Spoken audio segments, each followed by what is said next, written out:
100 years ago, Nikola Tesla discovered a healing technology that threatened the entire pharmaceutical industry.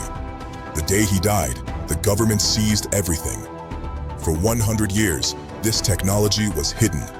Until now, plasma is back. Tesla Club, tzla.club. So while I was at Lime Grove on one filming trip, my eyes were wide open by a meeting with this member of the royal family, basically. I Right. really don't want to say who it was because they quite scared me, actually. And in a brief moment between filming, she told me of her belief system. And she absolutely, as a utopian socialist, Labour supporter, blew me off my chair by saying, first of all, describing a system of a hive, a system of Britain where there was elite queen bees that she was definitely said she was one of, and that everybody else was in this hive that needed occasional purging. You needed to get rid of the gays, you needed to get rid of the pickaninnies, she called them, you needed to get rid of immigration, you needed to clear the hive of mental illness. And she was very much part of this. And I said, well, where does that all come from? She said, well, she said, I don't believe in Christianity. I'm a pagan, and this elite, we come from a culture where we were put in place by an ancient alien, and that we are in charge, and we're actually physically different. What was quite interesting, and I wonder if you, is that she looked really odd. She had that kind of very strange inbred public, posh person face, and was a weird skin, and super tall. Now, I mean, at the time, I was just like, this is really odd. And then later on, reading your work, and I've often thought that it was, analogous, the lizard idea. But then researching back to Lime Grove, David Icke, the interesting work of Nigel Neal, who wrote Quatermass in the Pit, where in the film Quatermass in Well, the watching that Pit, as a kid, yeah. yeah, he actually describes as a subtext this idea, this alien lands, it breeds with people, it makes a hive system, and he describes how the hive rises up and needs to be cleared by a small group of elite. And I went, what? This woman sat me down on her couch with a cup of tea and completely blatantly told me this was her belief system and this is how Britain worked. And she was a member of the royal family. Why do you think she told you that then? I think she liked me. And I specifically asked her. I was staying in her house. There's nothing personal between us, but I noticed her library was full of um, ancient occult books, and I was staying there and in a room, and I read some of them. And over a cup of tea one afternoon, I said, "You've got a fantastic library. What's all this about this occult?" And then she just said, "It's real. Me and my family, we are part of the elite that control Britain." Her family literally, I don't want to say who it is, but literally was a major industrialist, really made. And actually, the word, when I say control, they were in an industry that literally controlled Britain.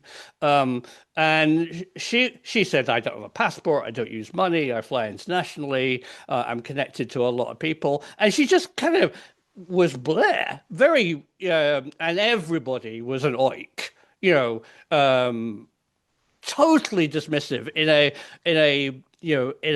very, very upsetting way. I mean, you must have heard, you know, where did you get the same idea? Was it from did it originate from you being told? Was there, or No, no, how? no. Yeah. Well, yes and no. Not told by anyone from royalty, but Right. what happened with me is that from 1990 and 91, when I had a explosion in my head, and I started to see the world in a completely different way. I went to America for the well, not for the first time, but for the first time to talk on these subjects. And I was talking to next to nobody. I mean, it was very empty chairs job. But what I experienced was again synchronistically coming across loads and loads of whistleblowers and people, ex-military or whatever, that would give me information. Sure. And the whole reptilian thing started, and the whole shape-shifting thing started when, in a period of 15 days, I think it was, I met 12 separate people, and I was traveling every day. I was on a plane every day to speak in a different place.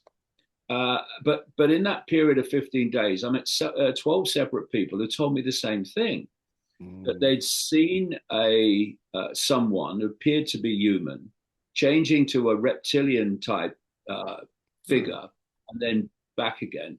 Sometimes it was brief, sometimes it was longer. Sure. And this synchronicity went on until I started to meet people who claimed that they had taken part in and been participants under mind control most of the time, sure, in satanic rituals that involve the British royal family, right? So like, and the way it went on, because I've been doing this full time for 36 years now, so you do accumulate a lot of information. And basically, what you were saying, this lady told you, I can confirm from my own research over the years. And what is royalty? What is royalty? And what is aristocracy? Why do they implicitly interbreed with each other? Because you've got people who will breed with someone just to advance the bloodline, but they really want to be with someone else. You get that all the time in this whole arena. So what is this thing I asked about royalty and bloodline, and what is this about the divine right to rule? What is this bloody divine they're talking about? Because it ain't what people think of as God. So then I realized that this is going way back now, that the interbreeding was to hold a particular genetic structure, or if you go deeper, it's an information structure. That's what genetics is. It's information.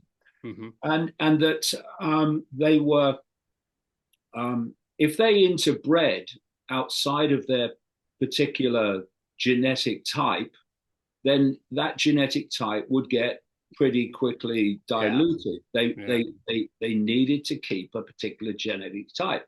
Why? So in the end, it was clear to me that they are hybrids. They have dual information fields. One information field is the human information field, and that's what we interact with most of the time. But in the background is another information field that's anything but human. And sometimes these information fields change. It's been described to me by these people that have taken part in rituals, for instance, with the royals, that in the rituals they shift into their literally what is actually their real form, and so to hold this hybrid bloodline, they have to keep interbreeding with it and pure so they are different. They and aristocracy are offshoots of all this. What do we call them? We call them blue bloods. We call them all these names, right? Yeah, we say they're different. They're different than the rest of the population. Why do they consider themselves different in exactly the way that you've described? This lady was talking. It's because they are genetically different. They're not the same, if you like, species as the humans in general. For me, And the greatest analogy is the beehive, because the queen bee is a bee, but she's actually genetically different.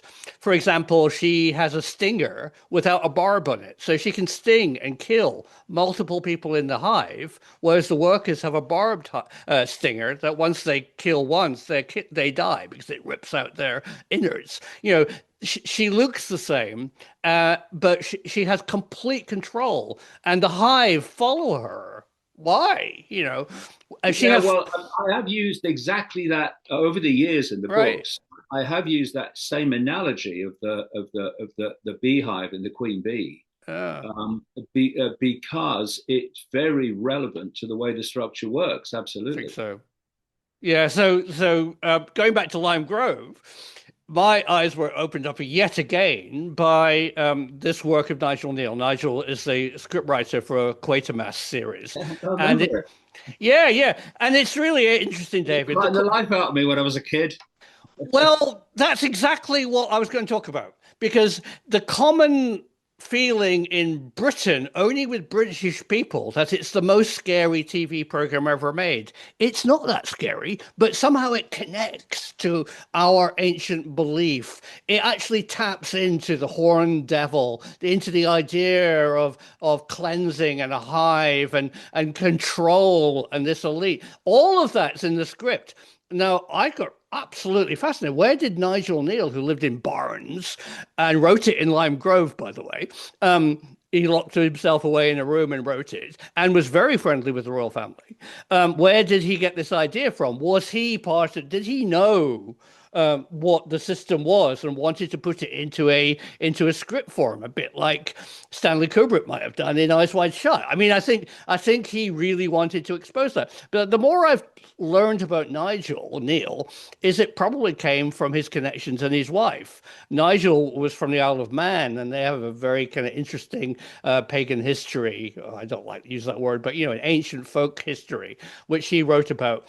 But I think Quatermass in the Pit absolutely lays out the rule book of what this woman told me, that the hive needs clearing, and it's ruled by a genetically DNA altered elite. And the other thing is that she completely didn't think anything was weird about it. She didn't think, she treated oiks as oiks. They were just annoying. It wasn't that she was like questioning her own belief system. She just told me what it was. But Oh, these people are brought up right, from birth right. to believe what they believe, Yeah, in the experience you talk about. They are basically programmed to believe that this is what they are. And as the whole thing moved on, over yeah, the 36 years, it became very clear to me a long time ago that we're dealing with a control system that plays out in the human band of frequency, which is all this is, yeah. through this global cult. But what this global cult is serving is another dimensional Ah, origin. right. And it's a thing that you see it in the media, you see it in the so-called education system, which is a programming system, in my view, Mm. run by these people. That the big questions are not asked, like who are we, where are we, what's the nature of reality itself. What's your view on that? Do you think we share our planet with a non-human intelligence and always have? Or do you think it's little green men coming in flying saucers? Well, I think uh, you're talking about non-humans in your experience with this lady. Right. They do walk among us, and they are ultimately, if you go deep enough in this Hmm. global cult network, you're hitting non-humans. They're running the show, Right. and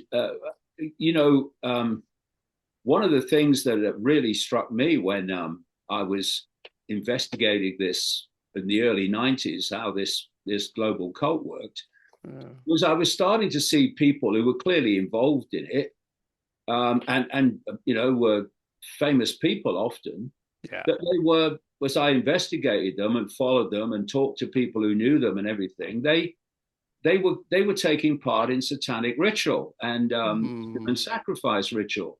Yep. And it was like, what? Why? Right? Right. But then you look back and you see the ancients were doing human sacrifice rituals as a gift to the gods. Yeah. And I then started to meet and talk with these people that have taken part in these rituals with this elite, Yeah. and got chapter and verse on what goes on, and Yeah. the Same here. Right. the interaction, the gift to the gods, the interaction is between the human level of this network and the other dimensional level. It's that interaction that goes on. We're feeding them somehow. Well, yeah, well, yes, absolutely, they are, which I'll come to in a second. But the other thing that the people that were taking part in these, or previously taking part in these elite level rituals, because the rituals are also very much hierarchical. They were talking about how in the most extreme of the rituals, these entities would manifest in the ritual. Oh, absolutely. Like non-humans. And I started to realize that the reason that they do so many of these rituals at the particular vortex points on this what people call the ley line or meridian grid of the Earth, lots of these electromagnetic lines cross. Special they create the vortex, right? And often you'll find a church built on there, right? But you'll find particular places where they do these rituals. Yep. Kind of relate to these vortex points, and what I kind of understood is that these vortexes, what they do is they thin out the difference between the. So if you're in that vortex point, it's easier for these entities to manifest in our reality. And I think in the sense that you were talking about there, in terms of they feed off us, I think that's to a very large extent that one of the major points of why all this is going on. You know, when I was realizing that these elite were taking part in satanic rituals, obviously you ask why, what the hell's going on, and then you look at the ancients and gift to the gods, and you ask, well, what do the gods get out of this? What's this gift that they're talking about? And then as the months and years went on, you start to realize that this other dimensional force and these elite are feeding off low vibrational human energy, because it's well known in even in mainstream science that when we feel emotion, or when whatever we're thinking, we're generating frequencies. Sure. I mean, the brain is constantly processing information through frequency and electricity, etc. Now, when we're giving off these frequencies, energy, we call them vibes. Oh, I got bad vibes from him. Oh, I got good vibes from him, or whatever. Sure. Because we have words for it. Yeah, you can't hide your vibe. You can hide it with your facial expression, and you can see, your demeanor. Oh, he seems a nice bloke to me, but it's just something about him. It's just something, you know. Well, yeah, I know. We pick up on that. Yeah, this is the vibe level. So this energy is what these entities are feeding off, and it's particularly low vibrational energy based around fear, anxiety, depression, regret, resentment, hatred, war, conflict of all kinds. And so what do you do if you're feeding off that kind of energy? You constantly seek to create events within the human world that will create a response from your target population that will generate that low vibrational energy. This is why the world is. We see that, right? Made to be like that on purpose.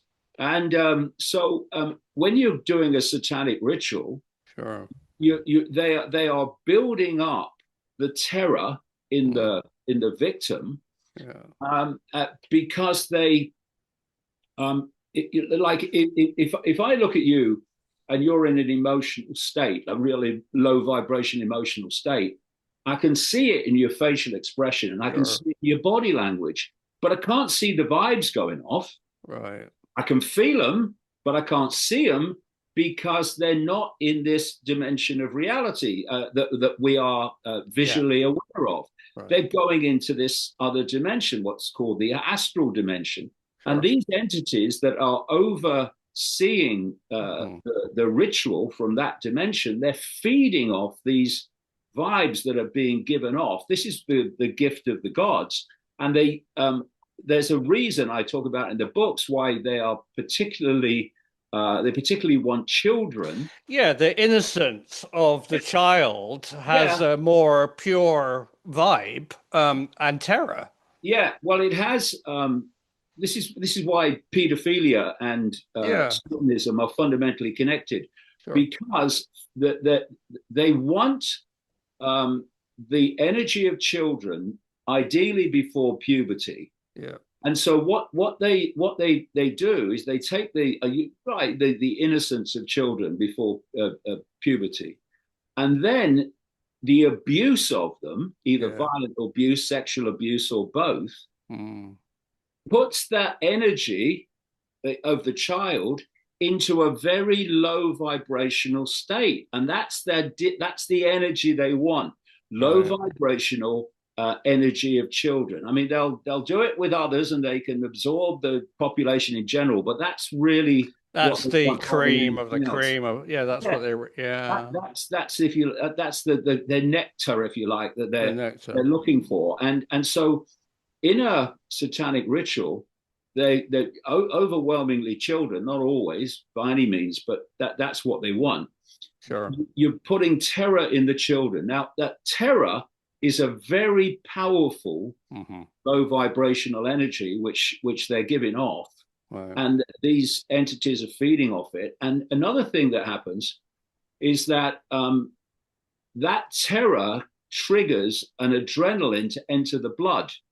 And that's what the Satanists conducting the ritual in the human world. That's what they drink, and it's called adrenochrome, which is what people have researched. It's real. Places like Washington, Sure.